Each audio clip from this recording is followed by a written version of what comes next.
Well, thanks for having us up here. My wife and I got in late last night, and we were in Florida. That's where we live. We live in Pensacola, Florida. And I saw some Pensacola Christian College sweatshirts. How many have ever been to Pensacola Christian College? A lot.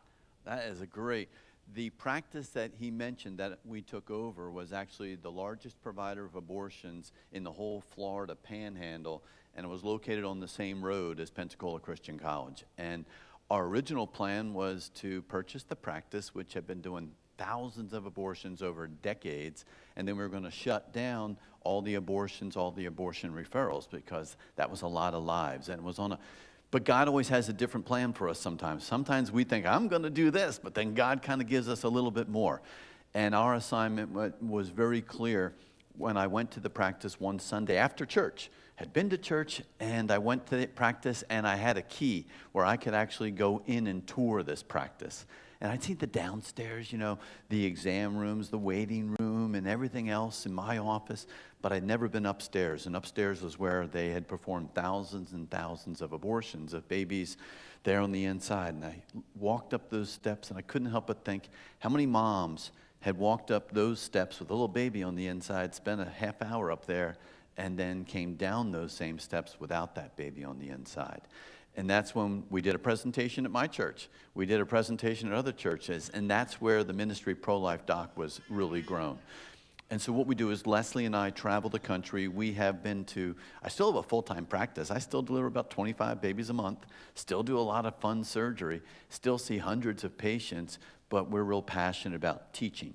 We don't want you guys just to walk in saying, I'm a level 7 on the pro-life scale, and then you walk out and you're a level 9. No, our job and our duty as adults is to give you tools that you can use to share the gospel and to defend the lives of babies on the inside. We don't want it just to be an argument. Whoever yells the loudest does not win. We're going to give you guys some tools. In fact, we're going to make you guys experts on how to defend the preborn in the womb. Because the preborn are my patients. These are the patients that I treat and I look at with ultrasound, and we don't just diagnose them, we actually are treating them now. And that's where the real key is. This is an election year. We saw all of the different, people that are running for office, all those signs all over town. We were driving in here. 2 questions you can ask people that are running for office or already are in office. Are you an advocate for patients' rights? Of course they're going to say, yeah, I'm a big favor of patients' rights. And then ask them, are you an advocate for patients' rights who weren't born in the United States? And of course they're going to say, well, yes, I'm an advocate for patients who weren't born in the United States. And this is where we're going to teach you, then help me be a defender of my patients that were not born in the United States yet. And that's the real key. They are not born in the United States yet, but they are our patients. Leslie and I were over at the University of Florida College of Medicine. Both my daughters, go Gators, graduated from the University of Florida, and my residency was through the University of Florida College of Medicine. And when I was speaking with the medical students recently, I asked them, I said, if I have a patient that is in my office that needs a blood transfusion, or they will die in the next couple of weeks, but my nurse tells me they weren't born in the United States, do I have a moral and legal obligation to get them access to a blood transfusion, even though they weren't born in the United States? And the medical students are nodding their heads saying, yeah, you do. I said, what if I have a patient that needs laser vascular surgery? But again, this patient was not born in the United States. Do I have a moral and legal obligation to get them access to laser vascular surgery? And they said, yes, you do. I said, okay, what if it's a lot more expensive? What if I have a patient that is in my office that will die in 2 weeks unless they get open heart surgery? But again, they weren't born in the United States. Do I have a moral and legal obligation to provide them access to an open heart surgery to save their lives, even though they weren't born in the United States? A young medical student in the back raised his hand and says, we've been taught here at the University of Florida College of Medicine that a patient is a person, is entitled to respect and bodily integrity. You have to treat those patients, and you have to respect them, even if they weren't born in the United States. I said, I agree with you. I just left out one little detail, and that is they were not born in the United States yet, but they are clearly my patients. We're going to go through how the babies in the womb, we're going to show you some cool ultrasounds and MRIs. We're going to put GoPro cameras on the inside. We're going to show you how we treat these babies as patients on the inside, because here's the key. If they are a patient, they are a person, and if they are a person, they have rights. All we have to do is prove that the babies on the inside are my patients, and we're going to prove that today, and you guys are going to be experts, and you're going to remember these stories, and you'll use them to defend the preborn. You live in a great state. Indiana has really been leading the country in a lot of ways on protecting and defending the lives of babies on the inside, so I congratulate your state for that. Well, we treat them as patients. And one of the students said, you said blood transfusions, that if we didn't give somebody a blood transfusion, they would die. I said, yep. At my hospital, we have done blood transfusions to babies on the inside as early as 18 weeks gestation. That's not even halfway through. A baby at 18 weeks has absolutely no chance of living on the outside at that point, but we're doing blood transfusions. Y'all ever had a blood drive at your school or a blood drive here at the church? Or have your parents had a blood drive at work? If you have O-negative blood, we could have used that O-negative blood to save the life of a baby on the inside. It's like, how do you get a baby to roll up their sleeve and give them your arm? No. We actually can take a blood donation, O-negative blood, and we take a long needle. It's long, but it's really thin. And we guide it with an ultrasound. We go up to the surface of the mom's belly, and with ultrasound, we guide it through the skin, through the wall of the uterus, the womb where the baby lives, and then goes right past the baby's eyes, and the baby's like, what was that? And we go right up to the umbilical cord where the big blood vessels are, and we give that baby a life-saving blood transfusion. It's amazing. But here's the key. Why? Why do we need to give a baby a blood transfusion? You'll hear a lot of people say, well, it's my body, it's my choice. No, because the reason we have to give the baby a blood transfusion is because the mom's blood type and the baby's blood type are often very different. From the moment of conception, baby is a unique person. Baby is different and unique from the mom, different and unique from the dad. They're different from the other 8 billion people on the planet, just like all of you are different from the other 8 billion people. Well, if they have different blood types, mom can actually have antibodies, which can cross the placenta and start to attack the baby's blood. And if we don't do something, baby's blood count will start to drop. Just like if you were really bleeding bad. If you were bleeding bad, we'd stop the bleeding. But if you'd lost too much, we'd give you a blood transfusion. We can do that to babies on the inside as well. So if we can give a baby on the inside a blood transfusion, are they maybe a patient? Yeah, they are definitely a patient. We are saving their lives by treating them as a patient. But then, any twins in here? Any at all? You guys, are you each other's twin? Yeah, all right. Oh, she's saying no, and you're saying yes. All right. Somebody's got a problem. So, twins. Who are the two twins? Raise your hands that are here in the room. Okay. Do you guys share everything perfectly? Absolutely, 100%. They're not Christians, y'all. They are shaking their heads. They don't share like perfect people. Well, you know what? Twins on the inside don't share sometimes well at all. In fact, especially when they're identical twins, sometimes they can be sharing one placenta. Well, there are conditions where you'll have one baby that is being a hog of all the nutrition. Like, dinner came and they took the majority, and the other one's like, that's all I get left? I get the little crumbs? Because what happens is you'll have a big baby here on the inside, and they're sharing this placenta. But this one is a real nutrition hog, and it's taking most of the blood and oxygen. Meanwhile, this one's kind of just getting the leftovers here on this side. If we don't teach them how to share on the inside, this one's going to die, followed by that one's going to die. How do you teach kids to share if they're all stuck on the inside? We do it with a laser. We're going to teach you to share with a laser. We'll actually take a laser, and we will go through, and we will take a laser, and we will divide the placenta in two, kind of like a room. Like sometimes you want to just lay a piece of tape across the room and say, this is your side of the room, this is your side of the room. Now you two play nice. We take a laser, and we divide the placenta in two, essentially saying, this is your side, and this is your side. There's an old movie from the 90s. I don't know if y'all ever even saw it on Netflix. The adults will remember it. Remember this movie? Arnold and Danny? What was that movie? Twins. That's kind of what it was. It was that you had one really big and you had one really small, just like these two in the womb. So we treat them. Now I'm going to show you actually, this is the actual surgery on these patients. You know, this is a fetoscope. This is a camera on the inside. See that blood vessel right there?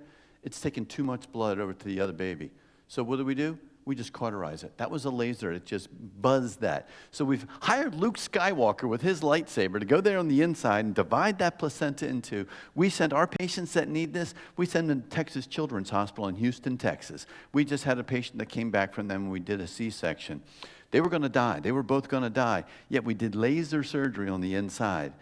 If we can do laser surgery on them, they are a patient. And a patient is a person, no matter how small. But then the medical student asked, he goes, but you said open heart surgery. I said, yeah, we're doing heart surgery on the inside. We are doing things called valvuloplasty and septoplasty as early as 22 weeks. But I'm going to show you something that just got released from the Cleveland Clinic on open heart surgery on a baby on the inside. This baby was diagnosed with ultrasound with a tumor on its heart. How many think it's a good thing to have a tumor on your heart? Nobody? It's not. You don't want to have a tumor on your heart. This baby had a tumor on its heart that was almost half the size of the heart. And if they didn't remove this tumor, that baby was going to die. So they talked to the parents and they said, we'd like to go ahead and we'd like to try and remove this tumor. They removed this tumor, but what was absolutely amazing, the baby's on the inside, 27 weeks along, teeny tiny, less than 2 pounds on the inside. But what they did that was unique was not only did they operate on this baby on the inside, they actually removed the tumor from the baby's heart, but for the first time, they started an IV in the baby's hand. And the baby got medication, pain medication, anesthesia, IV fluids. We're going to show you an illustration. Then I'm going to show you some actual pictures from the surgery. So this is the mom. Mom is pregnant, baby is there on the inside, and this is how the surgery went down. Baby is on the inside. See that white there? That's the tumor on the baby's heart. We're going to zoom in. That is all the tumor. And the heart's just a big pump. When you get a big tumor on it, it can't pump well. So they gave the mom an epidural. They made an incision on the belly of the mom. Then they went down. They made an incision on the womb, the uterus. And then they got access to the baby. They brought out the right arm, and they brought out the left arm to get them access to the baby's chest. But this is what they did that was a first. They are giving that baby anesthesia and pain medication before they actually made an incision in the baby's chest. And then they removed this tumor from the heart. Then they closed up this incision in the baby's chest. And then they took the IV out of the arm. They tucked the arms back on the inside. They closed up the uterus. Then they closed up the skin. 10 weeks later, they did a C-section. They delivered that baby. If you can do open heart surgery on a baby on the inside, is that baby a patient? Yeah, absolutely. And a patient is a person, no matter how small. That's healthcare. There are 12 doctors, nurses, anesthesiologists, and techs operating on this one baby. That is saving the life of that baby. But in a lot of states, you could have 1 or 2 people there, and they could take the life of that baby. Abortion is not health care. This, when you have a surgical team that is taking care of the mom and taking care of the baby, that is health care. I'll show you a picture of the surgery. Anybody here ever had an IV? Remember that little thing in your hand, that tiny little thing? Well, guess what? When you're only 27 weeks, look how huge that thing looks. It looks like a garden hose. Look at that tiny little thumbnail on that baby. That's when the baby's hands were out, and they gave baby medication, pain medication, and fluids through that IV. And that's the actual surgery. This is the actual baby. And if you look, that's the right hand that has the IV. This is the left hand. That's the incision that they made to remove this tumor from the heart. If you're doing open heart surgery, that is a patient. And if you are a patient, then you are a person. And this is kind of the farewell. They're getting ready to close up the baby's home. You know, when you make an incision in the uterus, what's that called? Anybody know that? It's a womb with a view. So that's a womb with a view right there. And they've already done the surgery. They've tucked the baby's arms back in. Baby's kind of giving a high five like, dudes, I'll see you back here in about 10 weeks. And then they have suture, and they're going to close that up. And then they put the uterus back on the inside of the mom, and they delivered that baby 10 weeks later. You want to see that baby? That's the baby now.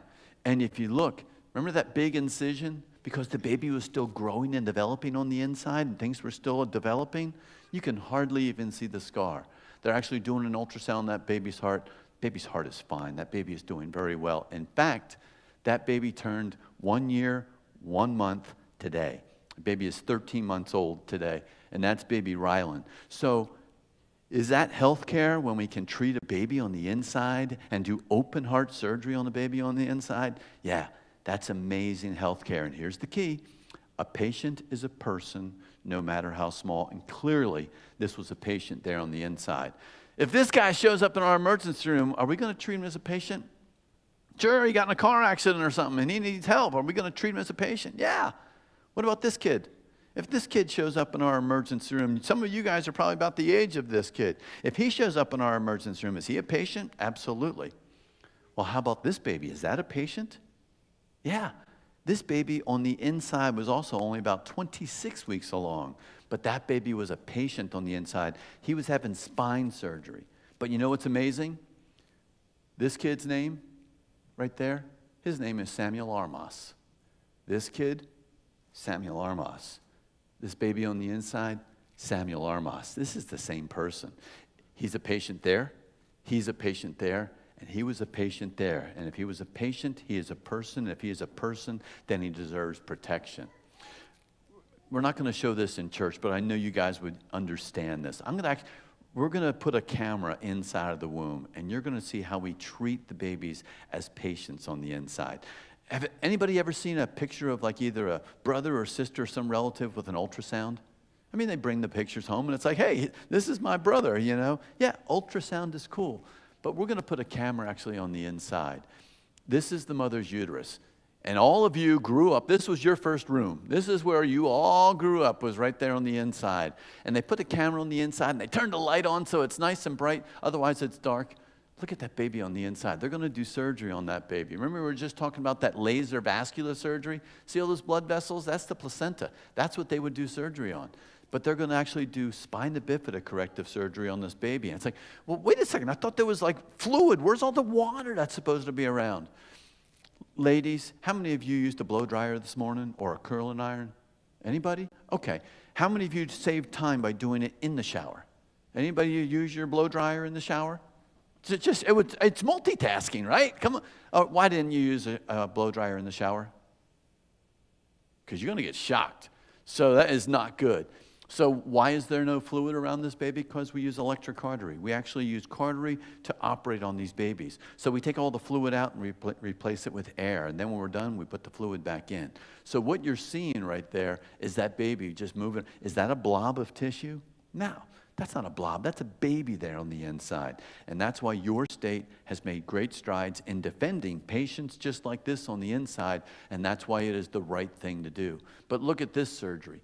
This is another baby that has you're actually looking at the baby's back. You're looking at the baby's spine. And I'm going to show you how they are actually fixing these babies on the inside. And the babies that they're fixing on the inside do better than waiting until after the baby delivers. And that's the real key, is that this is the right thing to do. These are little micro scissors, only about that big. And this is the baby's spine, but there's a hole in the baby's back. That's actually the spinal cord right there and underneath. And they are taking these micro scissors and they're going to, unroof the nerves. You can see the nerves are actually there on the inside, but they're operating on this baby, and then they're going to actually fix this baby there on the inside. So if you can get spina bifida corrective surgery, in fact, when we operate on the babies, we didn't know if it was the best thing to do.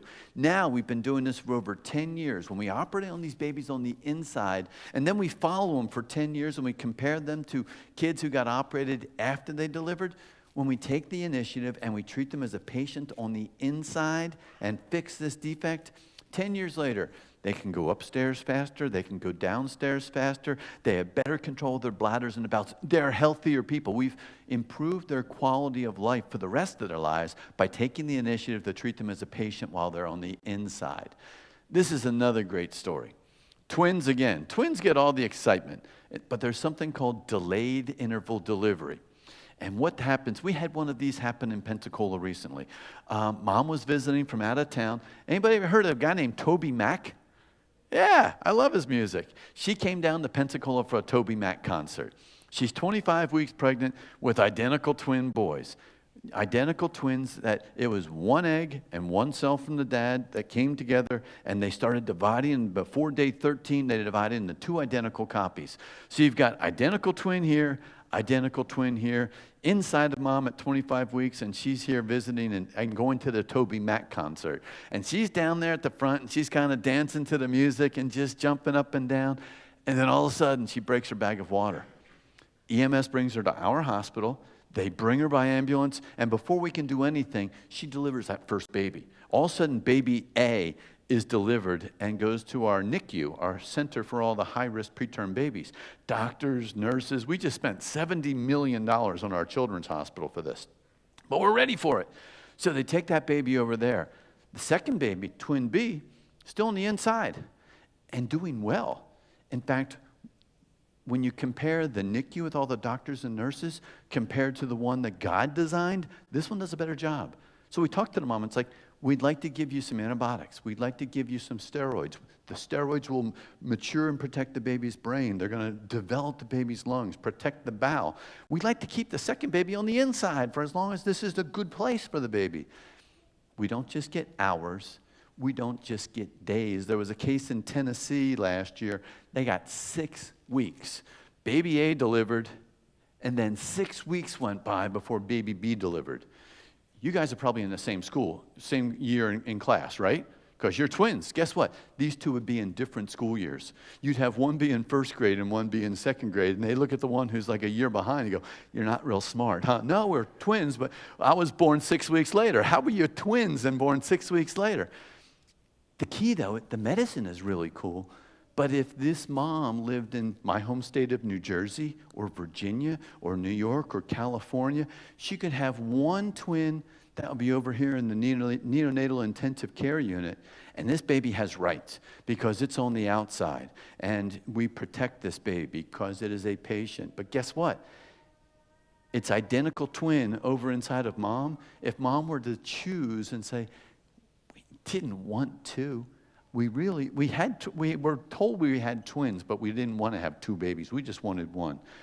She could legally go and she could abort this baby on the inside. Now, how does that make any sense? They're identical twins. One's over here in this room. One's here in this room. This one had rights and protection, yet its identical twin, just because it happens to still be in the mom, doesn't have any rights. These are the kind of stories that we're trying to let you guys realize and say that's a delayed interval delivery. If that baby has rights, this baby has rights. They're identical twins. And a patient is a person, no matter how small, and your geography doesn't either give you your rights or take away your rights.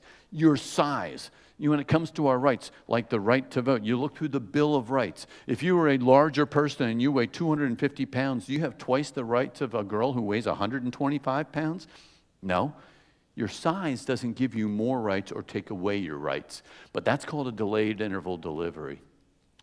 Easy question. Who created life? Yes, God did. And let's look at Genesis 1:26. Now, we read through Genesis, and and God created the heavens and the earth. It's like, all right, let's go to the next verse. Man, we got to pause. Y'all got a beautiful view of the stars out there, and you're looking up at just our galaxy, which is the what? Not the Snickers. It's the Milky Way. Yeah, our galaxy. How many stars are in the Milky Way? Over 200 billion stars. You know how many galaxies are out there? Over 500 billion galaxies, the new telescope is telling us. So when we read through that verse and it says, and God created the heavens and the earth, that's a lot of creation right there. And then God created the earth, and then all the mountains, all the rivers, all the streams, the oceans, the birds, the fish, the mammals. But then God says, y'all think that was impressive? Now we're going to do something very, very special. And in Genesis 1:26, what could be more special than what God had already done? He said, because for the first time, let us make man in our image. And that's not just Adam and Eve. That's all of us. We're all created in the image of God. We're not just created in the image of God when I've delivered over 4,000 babies. Twins, triplets, quadruplets, lots of babies. I didn't create any of them in the image of God. They were created in the image of God, not when they're born, but from that moment when they were conceived on the inside. And there's something very special about being created in the image of God. Heard the term, follow the science? Yeah, we heard that all through COVID. Well, we need to follow the science. Well, guess what?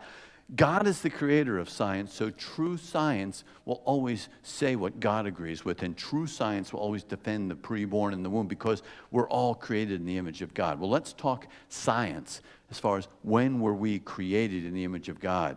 At that moment of conception, when one cell from the mom and one cell from the dad goes off, there's a flash of light. Why? Because an egg, moms, you were very gentle when you ovulated. Just boop, one little egg and you ovulated that one egg. Dads, y'all were more like, remember that movie Braveheart? Y'all were more like Braveheart, where it wasn't just one egg. There were hundreds of millions of your cells that are all in this competition trying to get to that one little egg. Well, there's no silver medalist, there is no gold medalist in this Michael Phelps swimming competition. What it is it's not just who gets there, it's the one who gets on the inside first. It's more like a ninja warrior thing, where you don't just touch the wall, you got to get up and over the wall. But God designed it so that only one can get on the inside. One. Well, how do you have a referee who blows a whistle and said, we have our winner, everybody else go home, there's 300 million of you, you're all losers? No. At that moment when that one cell from the dad gets on the inside, there is actually a wall, a shield that goes up, and it's called the zona pellucida. And God designed that because if a gold medalist and a silver medalist get on the inside, it's not going to be compatible with life. Well, at that moment when the shield goes up, there's actually a lot going on. There's ions going in, ions going out, and when you look at that moment, you can actually see a flash of light. That's when we are created in the image of God. So when you hear somebody say, well, nobody really knows when life begins, there's a flash of light that y'all just saw. That is the moment when new life begins, when one cell from the dad and one cell from the mom came together, and that one cell is unique. But you know what? How many of you are just one cell? No. None of us are just one cell. We just be one of these big blobs rolling around, as one big blob. You start with one cell. Then it divides into 2, 8, 16, 32, 64. Y'all are about 50 to 60 trillion cells. Well, you only got from one cell to 60 trillion cells by dividing. But here's the real key. All of a sudden you have cells that divide, and we're exact copies. I am just like you. And then we divide again, and I am just like you. But then one cell says, stop! Yeah, I don't want to be just like you. And so that one cell that has the same DNA, the same chromosomes, the same blueprints, that cell says, I don't want to be like all you guys. I want to do my own thing. From now on, I'm going to start the entire skeletal system. And another cell says, we can do that. We can start our own thing? Yeah. In fact, well, then I'm going to start the entire circulatory system. Another cell says, well, you guys do that. I'm going to start the whole neurologic system. I'm going to start the brain. I'm going to start all the nerves. And then the other says, well, then I'm going to kind of partner with the bone guy, and I'm going to make all the muscles. It's amazing. How do these tiny individual cells all have all of this information, like blueprints, and say, I'm only going to do page 50 through 70. How do they know? Because we have an amazing creator, and when there's that kind of a design, there was a designer. I can tell you, and science can tell you, what is going to happen tomorrow. What is going to happen the day after tomorrow as far as babies developing on the inside. How these cells know what to do the next day, we have no clue. It's called cell differentiation. And as advanced as science is, we have no clue. It's because of God being the creator, and that's what it means to be created in the image of God. But we can see babies on the inside. You guys are the pro-life generation. That's why. It's because of visuals, and it's because of your generation that when I was born in 1965, a few years later, they passed what was called Roe versus Wade, which made abortion legal here in the United States. And that was the law of the land for 49 years. But because of technology, because of your generation, that has now been reversed. Why? One of the real important things is ultrasound. We now understand and we can see what that baby's personality is on the inside. We're going to show you some amazing things. This is actually my daughter. My daughter is 24 years old, so almost 25 years ago, that's my daughter on the inside.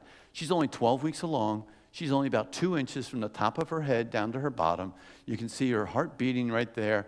And there's no Bluetooth, no Wi-Fi, no iPhones. So what do? You kind of jump and slide, there on the inside. That's my wife's uterus around the outside, but that was 25 years ago. You want to see what ultrasound now looks like? Look at this baby over on the right. When you see this baby on the right, you can actually see a smile. You can actually, watch that eye open up. That eye was just opened up. We can see the babies moving on the inside. We can see their eyes. We can see their motion there on the inside. See this picture here? Cool picture. Looks like somebody went to a portrait studio. Looks just like that picture there, right? Except that's not a picture. You know when that was taken? 2 weeks earlier. Where? That's an ultrasound on the inside. It looks, that's the same kid. This is that baby on the inside. That's that baby on the outside. Same nose. Baby still likes to have the hand up right here. It's like, this is where I'm comfortable. It's like when moms, when they come into the office and they say, this baby is a wild child from 1 a.m. to 4 a.m. I can't wait to have this baby, so this stops. Now, if you got a wild child on the inside, then you're going to have a wild child on the outside. Moms are great at knowing the personality, but that is a 3D ultrasound image.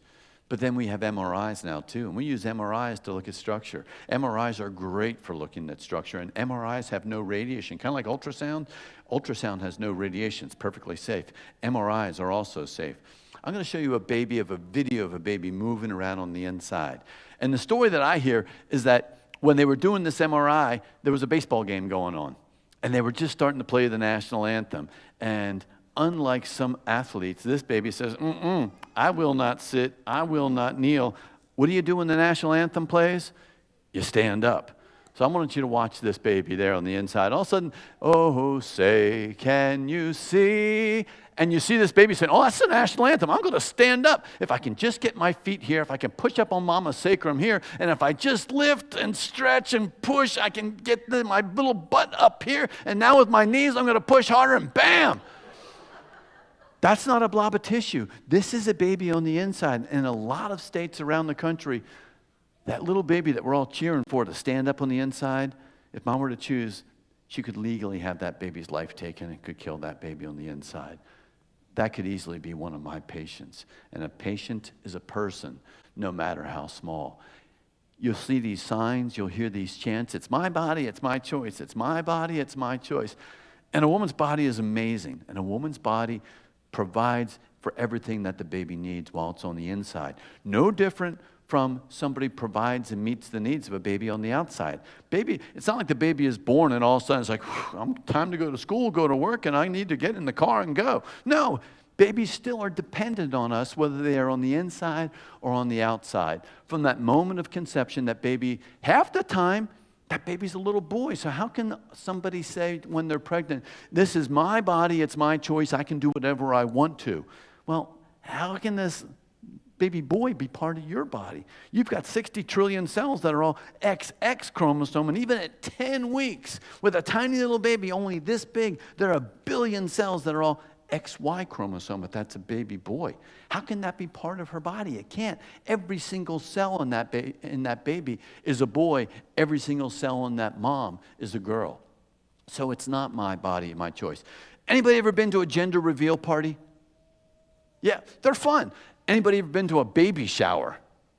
Okay, baby showers are kind of towards the end of the pregnancy, where it's like, okay, you're going to have a baby in the next few weeks, and everybody gets together, and they'll bring you diapers and baby clothes, and they play some really weird games. You know, I mean, some of these games are just weird. I mean, when they put the candy bar in the diaper and then microwave it, and then everybody passes it around to see, is this a Snickers or a Milky Way? That is not a game I want to be involved with, you know. No thanks. But gender reveal parties are very different, because we're going to give you some diapers and some burp cloths for what you're going to need in a few weeks. What's different about a gender reveal party?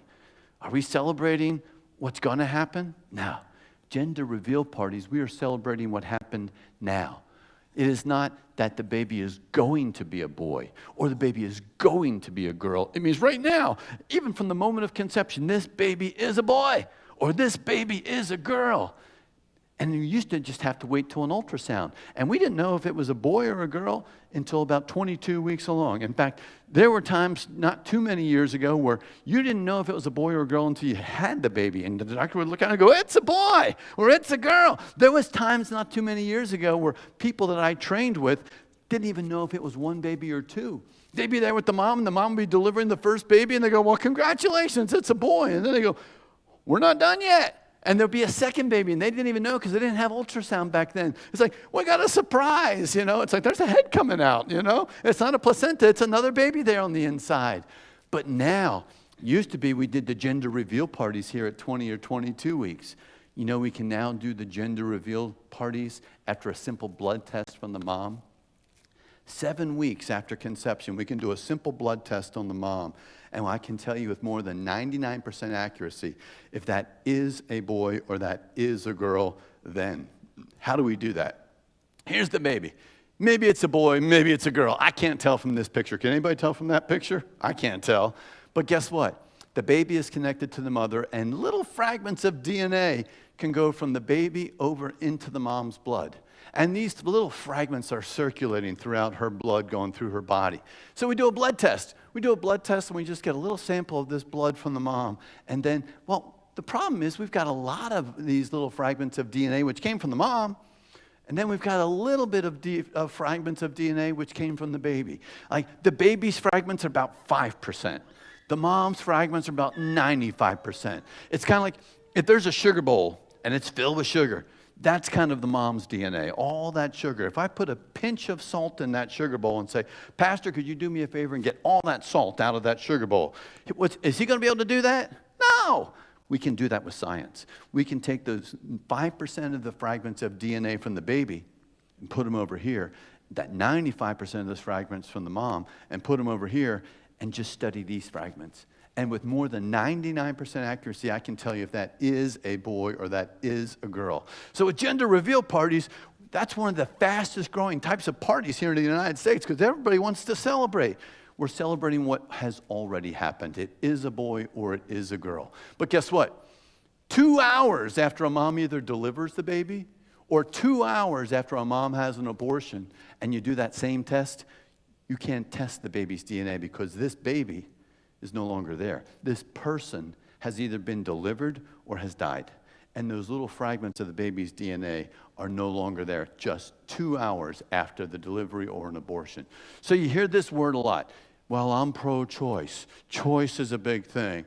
Well, is it really just a choice, or are we really engaged in the biggest spiritual battle this church has ever faced in our lives? This is a spiritual battle. You know, this is a spiritual battle, and you need to be pleased that you have a pastor and a staff and parents that understand that the truth needs to come from your pulpits. If we're not going to hear the truth coming from your church pulpit, I mean, are you going to get it on the internet? Are you going to get it on TV? No. When it comes to spiritual truths, they have to be coming from your pulpit and they have to be coming from your church. Jeremiah 1:5. We're going to look at the way God looks at life on the inside of the womb. This is God talking to Jeremiah. And God's saying, Jeremiah, before I formed thee in the belly, I knew you. Before you came forth out of the womb, I sanctified you. I set you apart. And I ordained thee to be a prophet unto the nations. God's like, Jeremiah, before you came out, I knew who you were. I had a job for you to do. We had a relationship. We were friends there on the inside. Did God just have that relationship and know who Jeremiah was on the inside? Nope. God had that relationship with every one of you as well. And that is special. And God loves the preborn. Psalm 139. Did the psalmist understand cell differentiation? How these cells are going to have DNA and know that they're going to do the neurologic system, the skeletal system, the circulatory system? No, David just said, I have no idea how this happened. You formed my inmost being. You, God, knit me in my mother's womb. I praise you so wonderfully. You made me. And it's a miracle. I mean, when you look at, there are libraries that are filled with what the anatomy is of the human body. I have books that are this thick just on one area of the body, just the heart. I have a book that's this thick. How you have a tiny cell the size of a grain of sand that has the blueprints on all of that anatomy and it forms perfectly, that's only because of God, because God knit us in our mother's womb. It's turtle hatching season in Pensacola, and that's a big deal. In fact, a few months ago, there are volunteers who go on the beach every night looking for signs of a sea turtle nest. The sea turtles, come in from the Gulf of Mexico. They find a nice place to kind of chill out. They lay their eggs, and then they head off back into the ocean, and they never see those eggs again. Preborn sea turtles. Then when the volunteers see them, this is actually last Memorial Day, when somebody found a nest, and they put 3 fences around these nests. They put a first, they put a second, they put a third fence. They put up all this warning tape. Then they put up these signs. And it says, do not disturb preborn sea turtle nest. And if you just disturb these nests at any point during their development, you can go to jail. You can spend a year in jail. You can be fined $100,000. So if you're visiting Pensacola and you see a sea turtle nest, how many of y'all can afford to just write a check for $100,000 because you decided to dig a sandcastle right there at the sea turtle nest? None of us can. It's amazing. We have state law. We have federal law protecting baby preborn sea turtles in the sand. But if you just drive over the 3-mile bridge into Pensacola, you can abort legally a baby in the womb. Used to be up until 24 weeks gestation, and we just changed that law to bring it down to 15 weeks. We have more protection for baby sea turtles that are preborn than we have for babies that are preborn. In fact, a baby at 24 weeks can survive in our emergency room and in our NICU, but you can legally abort that baby in the same city, in the same town. So why are we here tonight? Why did your pastors, why did your parents say, we want to hear some information? Because we want to give you guys tools. We want to give you tools that you can remember, like that delayed interval delivery. A patient is a person, no matter how small. We're doing blood transfusions to the babies on the inside that were created in the image of God. And this is also a special lesson for each one of you. The person that you are right now is exactly who God wanted you to be. And from that moment of conception, you were special. And you were created in His image, and His image is pure, and His image is right. And we got to get this message to you. But remember Esther? Remember the book of Esther?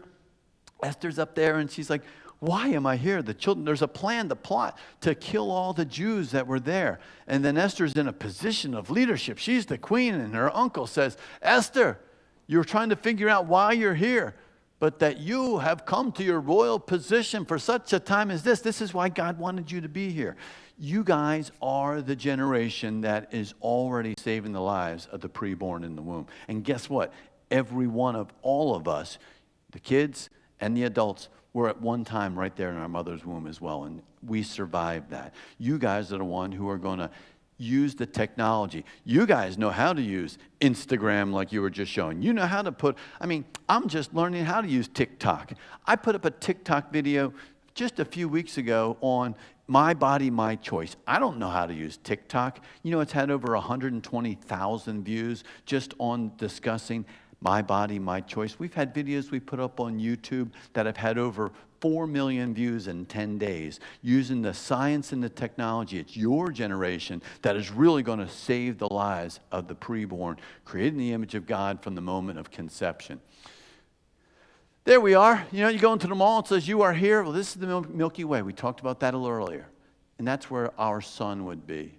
There's 200 million stars. You know how long it would take us to go from here to there, to our the closest star is Alpha Centauri, our fastest Elon Musk spaceship. You know how long it would take it to get to our closest star of 200 million? 54,000 years. 54,000 years to go from here. I can't even hold the laser still enough. To go from there to there, 54,000 years. That is a long time. So when you think about that, 54,000 years to go from here to here, it's like, how long would it take to just cover our galaxy? How long would it go to another galaxy? I mean, we know we've got the guardians of our galaxy, but who's taking care of those other galaxies? Do they have their own guardians of their galaxy? So when we think, can we win the battle of abortion? The God that we pray to, who hears our prayers and answers our prayers, He created all of this. And God created the heavens and the earth. And we serve that God. He's on our side. And we're wondering, I don't know if we can win this thing. Yes, we can win this thing. We just have to be faithful. We have to be faithful. We have to be served. So what's the answer? I mean, yeah, we want to be a voice for the voiceless because we can't give them a microphone on the inside. We want to defend them, talk about how if they're a patient, they're a person, and we need to be able to protect them. We need to stand up for them. Except for that one kid who stood up there on the inside on the MRI, they can't stand up for themselves. So we all need to stand up for them. We need to defend them. But what's the real answer? The real answer is just like the answer to life. The best answer when it comes to how do we win this battle is the gospel. You know, you've seen people's lives change. It's the gospel that changes hearts. It's the gospel that changes minds. It's the gospel that changes our behavior. It's the gospel that is going to be the message that is going to defend these babies on the inside. And that's what's really going to make the country that you were growing up in a country that's going to be honorable to God. And that is our goal. So we're going to be around I'll spend some time answering questions. We'll do a little Q&A. Ask anything.